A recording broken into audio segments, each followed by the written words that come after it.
Hablaremos hoy de la fiebre de Iván el Terrible. Así que vamos a ubicarnos en Rusia a mediados del siglo XVI. El zar era Iván el Terrible, pero todavía no era terrible. En marzo de 1553, Iván cayó gravemente enfermo. Los médicos dijeron que se trataba de una fiebre inflamatoria de origen desconocido, que se declaró incurable. Todas las enfermedades en 1553 eran de origen desconocido e incurables. Sí. Iván creyó que había llegado su fin y se preparó a morir. Tenía 23 años. Cuando el pueblo supo que su zar agonizaba, cundió la consternación. Para la gente humilde, Iván, que todavía no era conocido por sus maldades, era una especie de santo, exigente pero intachable. Si Dios lo convocaba a su lado, era porque lo consideraba demasiado perfecto para la Rusia pecadora. Noche y día una muchedumbre afligida esperaba noticias del enfermo delante del palacio. En todas las iglesias se rezaba por su curación. Algunos se flagelaban, otros dejaban de pecar por un rato, otros se sentían culpables y huían o se escondían. Prevalecía la idea de que si el zar estaba mal, era por culpa del pueblo. Hasta allí llegaba la influencia de los gobernantes divinos. Pero atención, entre los boyardos, es decir, entre los macanudos, entre los nobles, había más perplejidad que tristeza. Muchos nobles estaban resentidos con el zar porque los había relegado para elegir a sus consejeros entre hombres de baja condición. Si efectivamente el zar estaba grave, a los boyardos, a los aristócratas rusos, les preocupaba la sucesión. Mijailov, el secretario del zar, se acercó a su lecho y osó sugerirle que hiciera testamento. Iván aceptó. A su muerte la corona debía pasar a su hijo Demetrio, de tan solo unos meses de edad. Inmediatamente Mijailov leyó el testamento a los boyardos que estaban reunidos en una sala contigua. Estalló una discusión entre quienes estaban dispuestos a jurar lealtad al zarevich, al bebé, y quienes se negaban a eso. La discusión era cada vez más escandalosa.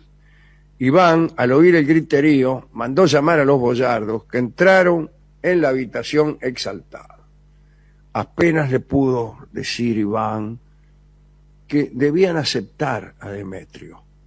La debilidad le impidió seguir hablando, pero pudo notar la indiferencia con que lo habían escuchado y cómo seguían disputándose su herencia como si se tratara de un muerto. La facción que se oponía a Demetrio como sucesor y que lo había hecho de un modo ostensible, quería que el nuevo zar fuera un primo de Iván. Era el príncipe Vladimir Andreyevich, noble de Staritsa, un soldado valiente y de enorme inteligencia. A Iván le quedó la sangre en el ojo. Desde su postración pudo ver cómo se disputaban su reino y cómo se armaban facciones que se ubicaban a un lado y otro de su cama. Un día los boyardos que apoyaban a Vladimir Andreyevich y también el propio príncipe empezaron a preocuparse. Los médicos decían que la fiebre del zar había empezado a bajar, tal vez por causa de un disgusto. Ese enojo había sido favorable porque había agitado los humores malignos para evaporarlos. Ese era el estado de la medicina en aquel tiempo. Sí. Una cierta indignación había erguido a Iván, que se empezó a recuperar. Hubo pánico general que vino a calmarse cuando los boyardos se enteraron, tras sobornar al confesor, de que durante su enfermedad Iván había prometido que si sanaba, perdonaría a los que habían intrigado dando por segura su muerte. Cuando el principal pretendiente, el Vladimir se inclinó ante el zar recuperado, Iván le acarició el valero, le acarició. Alentados por su clemencia, los otros boyardos también expresaron al monarca su alegría por verlo con tan buen aspecto. La verdad es que Iván ya no confiaba en ellos, sobre todo en Vladimir Andreyevich, y no olvidó nunca la conspiración. Esta es la conspiración de los boyardos, la película aquella que había hecho Eisenstein y que fue criticada por Stalin porque Sí. no le gustaba la carita que tenía Iván, Lo que no le contó, gustaba el aspecto y no le gustaba tampoco el carácter que le habían presentado en la actuación, ¿no? y tuvieron que Fundamentalmente, modificarla. le sugirió, claro, a Eisenstein que cortara la barba. Bien, al final nunca se modificó esa película por muertes, primero de Eisenstein y después de Stalin. El caso es que Iván se prometió venganza y esperó el momento. Varios años después, un oscuro suceso vino a servirle a Iván como excusa para sacarse de encima a los que había conspirado. En 1561 el zar se casó por segunda vez y lo hizo con María Tenryukova.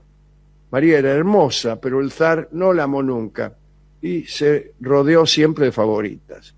Un tiempo después la zarina, María Tenryukova, se murió.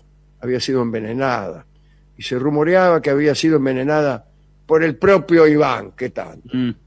Cuentan que bastó algo de cantarella, era un veneno italiano, para terminar con la vida de la zarina. La cuestión fue que en los círculos del palacio volvió el terror. Aunque todos sospechaban del zar como asesino, nadie sabía a quién el zar iba a acusar. Los boyardos aterrados fingían una profunda pena y llevaban luto. Después del funeral, celebrado en Moscú, Iván se retiró a su palacio y allí, rodeado por sus esbirros, hizo un repaso mental de los grandes del imperio para decidir a quién convenía liquidar.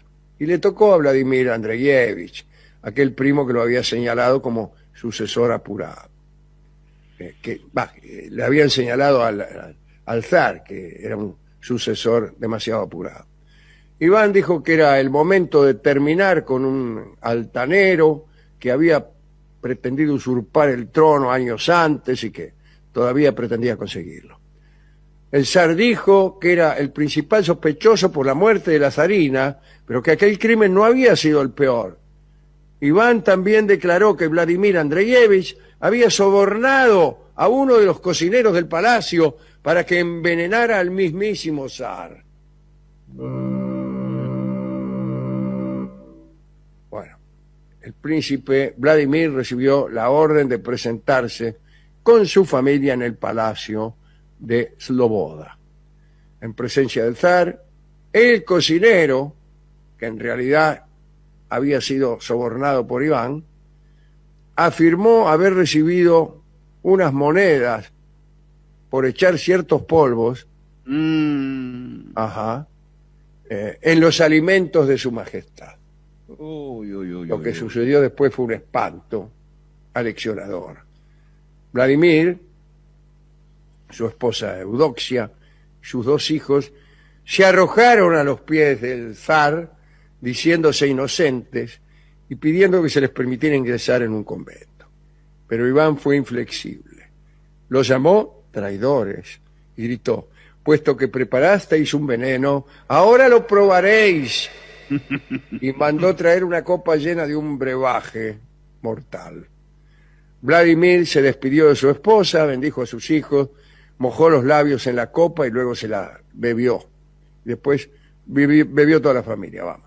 Los cuatro se pusieron a rezar mientras el veneno hacía su efecto.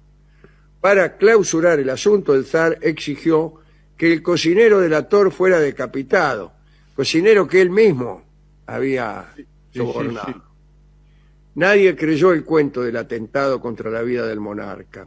La ejecución del príncipe se interpretó como un abominable asesinato inspirado por el odio y no por la sospecha. Pero eso no importó demasiado a Iván el Terrible. Al zar no le importaba la opinión de nadie. Para él, escuchar a los demás era como dejar de reinar. Los boyardos rajaron a sus casas, espantados, no molestaron más. Pero el zar los persiguió. En el silencio de sus cortesanos, o como él creía, en comunicación estática con Dios, el gobierno de Iván el Terrible continuó muchos años más. Comenzó a aparecer lo que se llamó la oprichnina, que es un término que después se volvió a usar en épocas de Stalin. Era una política que incluía la represión masiva de los boyardos. De los boyardos, en caso de Stalin no había aristócratas, pero sí que los había. Eran los jerarcas, ¿no? Esta fue la política seguida por Stalin durante el Gran Terror de los 30. Incluía ejecuciones públicas, confiscación de su tierra y propiedad, y la masacre de Novgorod fue el hecho central de todo aquello, pero eso fue otra historia que vamos a contar tal vez más adelante. Así que hemos hablado de la conspiración de los boyardos. ¿Qué canción puede ilustrarla? Escucharemos La Copa del Olvido, en alusión naturalmente al veneno que se tuvo que tomar el príncipe Vladimir. Vamos a escuchar la versión de Hugo del Carril.